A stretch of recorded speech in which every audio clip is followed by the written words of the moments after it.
Hi friends, இன்றைக்கி என்ன vlog அப்படின்னா, இன்றைக்கி வந்து எங்கள் வீட்டில் வந்துட்டு நாங்கள் வந்துட்டு இடியாப்பத்தை ப்ரிப்பேர் பண்ணோம். ஸோ அதான் ஒரு விலாகாக போடலான்னு சொல்லிட்டு வாங்க வீடியோக்குள்ளே போடலாம். அதுக்காக வந்து இட்லி மாவு வந்து ரெடி பண்ணி வச்சிட்டோம். மாவு அரைக்கக்குள்ளேயே அரிசியோட கொஞ்சம் தேங்காய் போட்டு நல்லா கிரைண்டரில் நல்லா அரைச்சி வச்சு மாவை ரெடி பண்ணி எடுத்து வச்சாச்சு. அதுக்கப்புறம் வந்து தேங்காய் பால் சைடிஷ்க்கு ரெடி பண்ணலான்னு சொல்லிட்டு தேங்காய் வந்து சின்ன சின்னதாக கட் பண்ணி மிக்சியில் போட்டு அடிச்சுட்டு கொஞ்சம் தண்ணி ஊற்றி நல்லா மிக்சியில் போட்டு அடித்து கொஞ்சம் கொஞ்சமாக நம்ம பால் எடுக்கணும். அது எப்படின்னா, கொஞ்சம் தண்ணி ஊற்றி ஃபஸ்ட்டு நல்லா மிக்சியில் ஒரு டைம் ஓட்டிக்கணும். அதுக்கப்புறம் வந்து நம்ம வந்து ஃபில்டர் வச்சு ஃபில்டர் பண்ணி எடுத்துக்கணும். அடுத்து நெக்ஸ்ட் ஒரு டைம் போடணும். அதேமாதிரி போட்டு எடுத்துக்கலாம். அதேமாதிரி போட்டு எடுத்து கொஞ்சம் சுகர் மிக்ஸ் பண்ணி தேங்காய் பால் வந்து ரெடி ஆகிடும்.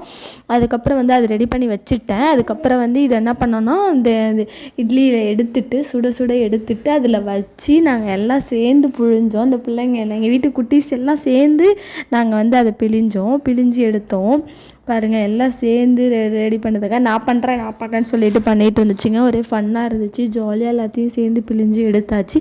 அப்புறம் தேங்காய் பால் வச்சுட்டு அப்புறம் வந்து கொஞ்சம் ஸ்வீட்டாக இல்லையா, அதனால் வந்துட்டு நாங்கள் சைடிஷ்க்கு வந்து கொஞ்சம் தேங்காய் சட்னி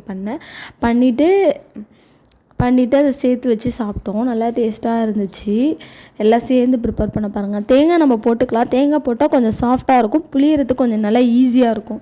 ஸோ அதனால தான் நாங்கள் வந்து அரிசி மாவோடு நாங்கள் வந்து தேங்காய் கொஞ்சம் மிக்ஸ் பண்ணிப்போம். யாருக்கெல்லாம் மெஷர்மெண்ட் வேணும்னா கமெண்ட் பண்ணுங்கள். நான் லாங் வீடியோ அதுக்காக நான் எடுத்து போஸ்ட் பண்ணுறேன்.